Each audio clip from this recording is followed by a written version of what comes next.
The ship. A voyaging ship was wrecked during a storm at sea, and only 2 of the men on it were able to swim to a small desert-like island.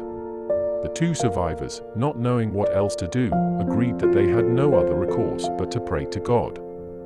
However, to find out whose prayer was more powerful, they agreed to divide the territory between them and stay on opposite sides of the island. The first thing they prayed for was food. The next morning, the first man saw a fruit-bearing tree on his side of the land, and he was able to eat its fruit. The other man's parcel of land remained barren. After a week, the first man was lonely, and he decided to pray for a wife.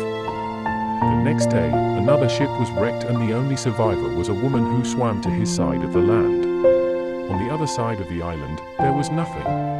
Soon the first man prayed for a house, clothes, more food. The next day, like magic, all of these were given to him. However, the second man still had nearing. Finally, the first man prayed for a ship so that he and his wife could leave the island. In the morning, he found a ship docked at his side of the island. The first man boarded the ship with his wife and decided to leave the second man on the island. He considered the other man unworthy to receive God's blessings since none of his prayers had been answered.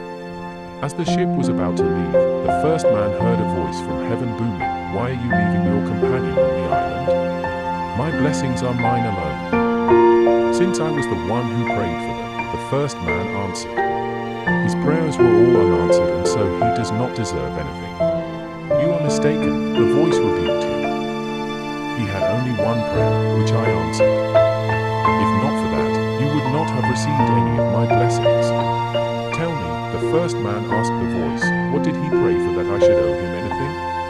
"He prayed that all your prayers be answered. For all we know, our blessings are not the fruit of our prayer alone, but those of another praying for us."